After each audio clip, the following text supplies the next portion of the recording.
이사야서 마지막 말씀입니다. 이사야서 마지막 말씀 우리 저와 여러분이 함께 합독하시겠습니다. 함께 읽으시겠습니다.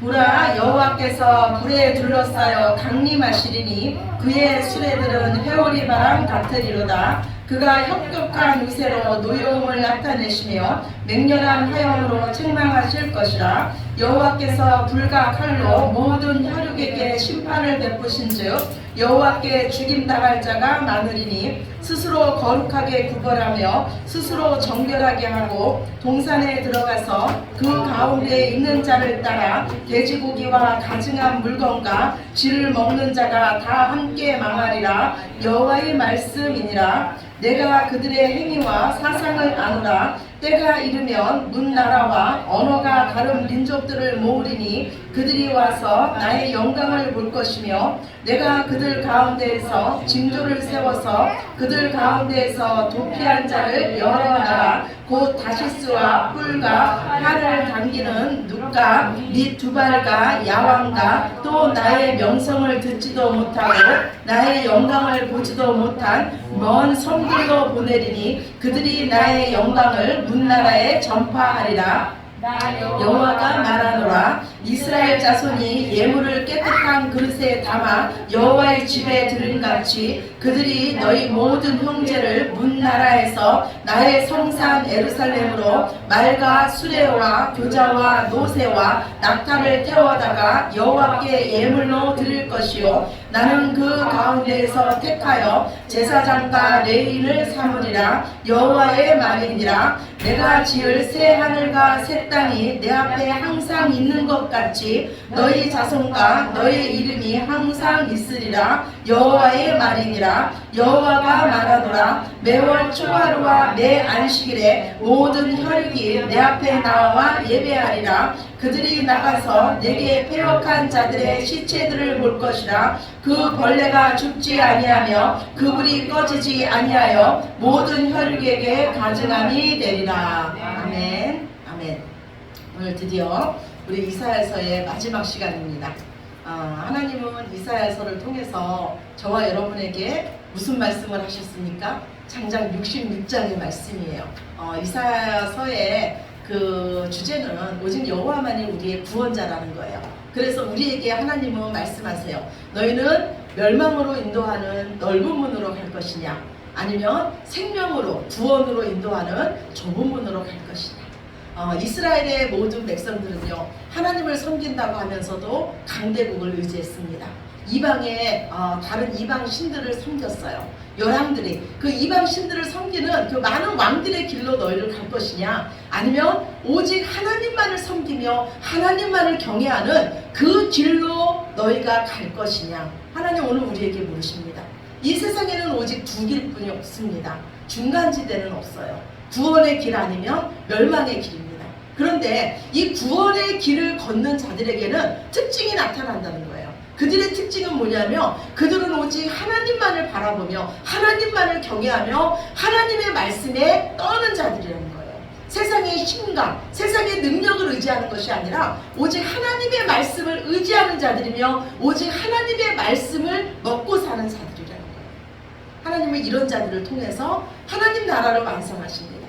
지난주에 제 동생이 전화가 왔어요. 더 좋은 조건으로 직장을 옮기려고 하는데 하나님이 마음에 강한 마음을 주시기를 언니에게 물어보라는 거예요. 그러면 언니를 통해서 하나님이 대답해 주신다는 거예요. 그 통화를 할 때 제가 마음에 좀 이렇게 부담이 됐어요. 그런데 한편으로 어떤 믿음이 생겼냐면 하나님께서 그런 감동을 주셨다면 하나님께서 내게 말씀해 주시겠구나 이런 생각이 들었습니다.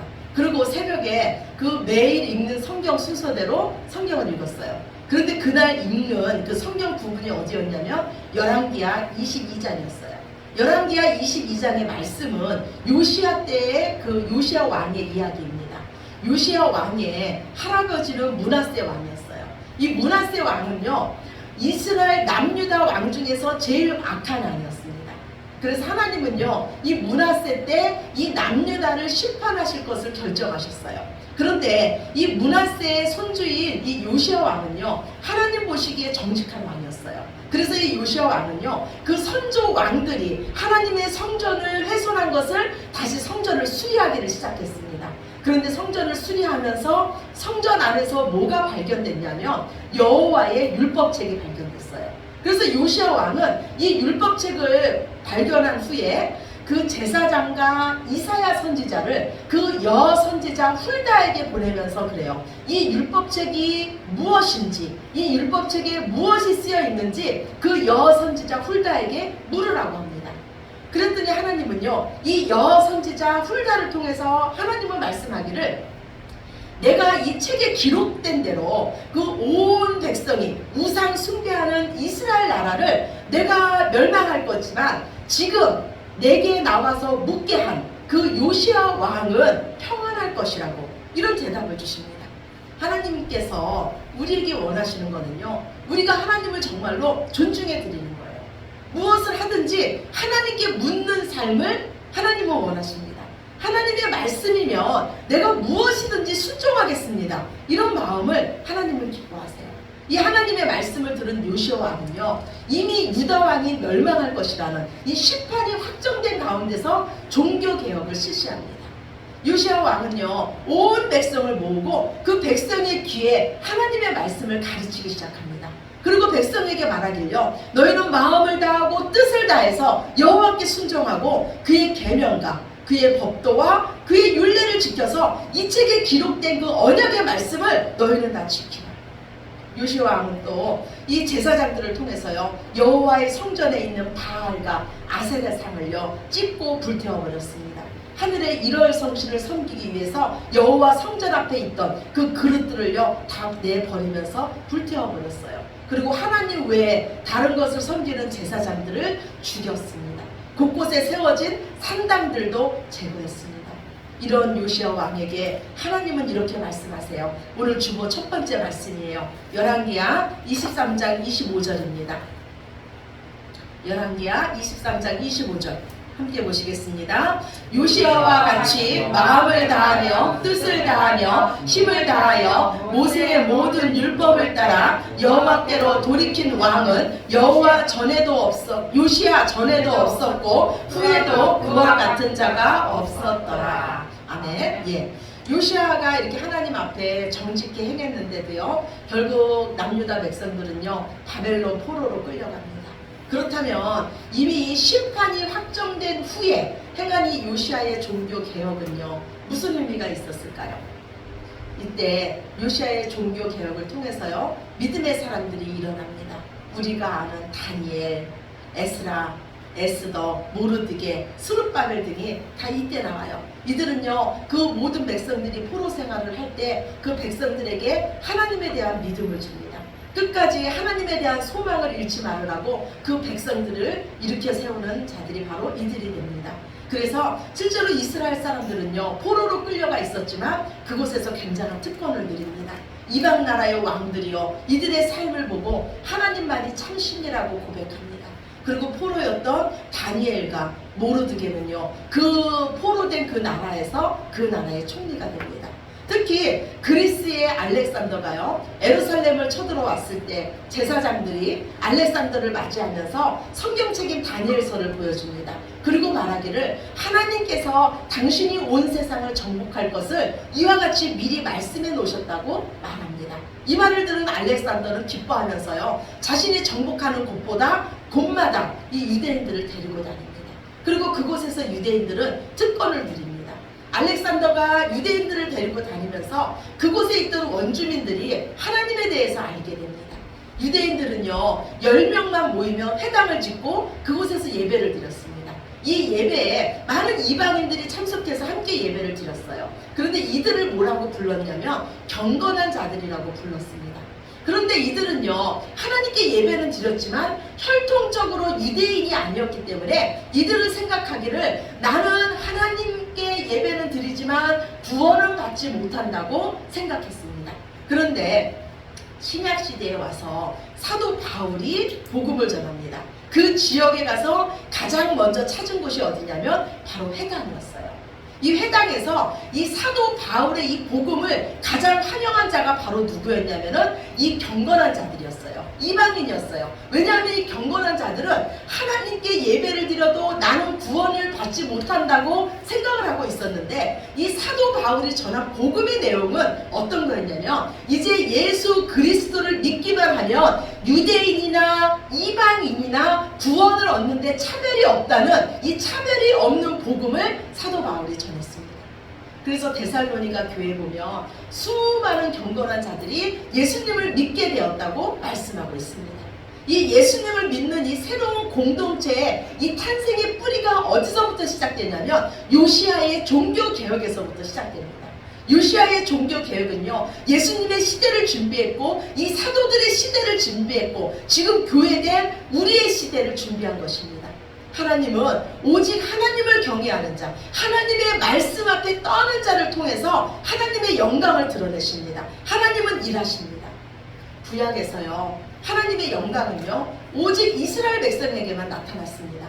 시내산에 강림하시는 하나님, 홍해를 가르시는 하나님, 만나로 매일같이 먹이시는 그 하나님, 반석에서 물을 내시는 하나님, 죽은 자를 살리시는 하나님, 오직 이스라엘 백성만 그 하나님의 영광을 받습니다. 그러나 지금은요, 신약 백성인 우리 모두가 하나님의 영광을 봅니다. 우리에게도요, 이제 하나님의 구원하심의 영광이 이르렀고 하나님의 지혜가 이르렀고 하나님의 능력이 이제 우리에게 이르렀습니다. 이제 우리가 하나님의 영광을 보는 자입니다. 우리가 누구를 통해서 이 하나님의 영광을 봅니까? 하나님의 말씀 앞에 떠는 자들, 오직 하나님만을 경외하는 자를 통해서 우리가 하나님의 영광을 봅니다. 또한 하나님의 때가 이르면 하나님의 말씀으로 이 땅에 오셔서 오직 죽기까지 하나님의 말씀대로 사신 예수 그리스도를 통해서 우리는 하나님의 영광을 보게 된 줄로 믿으시기 바랍니다. 오늘 주보 두 번째 말씀, 요한복음 1장 14절입니다. 함께 보시겠습니다. 요한복음 1장 14절입니다. 말씀이 육신이 되어 우리 가운데 거하심에 우리가 그의 영광을 보니 아버지의 독생자의 영광이요 은혜와 진리가 충만하더라. 아멘. 말씀이 육신이 되어, 예수님이 말씀이셨던 예수님이 육신이 되어 우리 가운데 거하심으로써 우리가 하나님의 영광을 보게 됐다는 거예요. 스스로 사시는, 스스로 영생하시는, 독생하시는 그분의 영광을 보게 됐다는 겁니다. 오직 이 땅에 스스로 계신 분, 스스로 영생하시는 분, 스스로 영광스러우신 분은 하나님 한 분뿐인 줄로 믿으시기 바랍니다. 그래서 우리가 구원받는 길도, 우리가 의로워지는 길도, 우리가 영광스러워지는 길도 오직 하나님께로 나가는 그 길뿐이 없습니다. 오늘 하나님은요, 심판 앞에 있는 자들에 대해서도 말씀해요. 구원받는 무리가 있다면 심판받는 무리가 있습니다. 그런데 이 심판받는 무리의 특징은 뭐냐면 하나님의 의를 힘입지 않고 여전히 자신들의 의를 힘입고 산다는 거예요. 우리 주보 세 번째, 로마서 10장 3절입니다. 로마서 10장 3절. 하나님의 의를 모르고 자기 의를 세우려고 힘써 하나님의 의에 복종하지 아니하였느니라. 아멘. 하나님의 의를 모르는 자들은 내 의로 사는데, 이 자기 의로 사는 자들은 힘써 하나님의 의에 복종하지 아니하였다고 해요. 예수님은요, 천국에 대해서 비유로 말씀하십니다. 천국은 아들을 둔 아버지와 같대요. 이 왕이었어요. 그런데 이 아들의 혼인잔치가 있었습니다. 그래서 청첩장을요, 그 왕의 아들의 혼인잔치의 청첩장을 다 돌립니다. 그리고 드디어 이제 아들의 혼인잔치가 열릴 때가 되었어요. 그래서 종들을 그 청첩장을 받은 자들에게 다 보냅니다. 그들을 모시고 와라 그래요. 그런데 그 청첩장을 받은 자들이 말하기를요, 이 왕의 아들의 혼인잔치를 대수롭지 않게 여깁니다. 그리고 그들이 말하기를 어떤 사람은 밭으로 가고 나는 장사해야 돼서 바빠서 못 간다고 합니다. 또 어떤 사람들은요, 이 임금이 보낸 이 종들을 때리기도 하고 이 종들을 죽이기도 합니다. 이 소식을 들은 이 임금은요, 매우 노해서 그 마을에 군대를 보냅니다. 그리고 그 죽인 자들을 죽이고 그 마을을 불살라버립니다. 그리고 이 종들에게 다시 명령을 내리기를, 혼인잔치는 준비되었는데 초청받은 자들은 이 잔치에 올 자격이 없다. 그러니 너희는 거리에 나가서 아무나 만나는 대로 다 데리고 오라, 이렇게 명령을 합니다. 그래서 종들이 길에 나가서요, 악한 자나 선한 자나 만나는 대로 다 데리고 오니까 혼인잔치가 손님들로 가득해졌습니다. 드디어 이 임금이요 손님들을 보러 이 잔치에 나갑니다. 그런데 거기에 보니까 예복을 입지 않은 한 사람이 있었어요. 임금이 그를 보고 말하기를 당신은 어찌해서 예복을 입지 않았느냐? 그랬더니 이 사람이 할 말이 없습니다.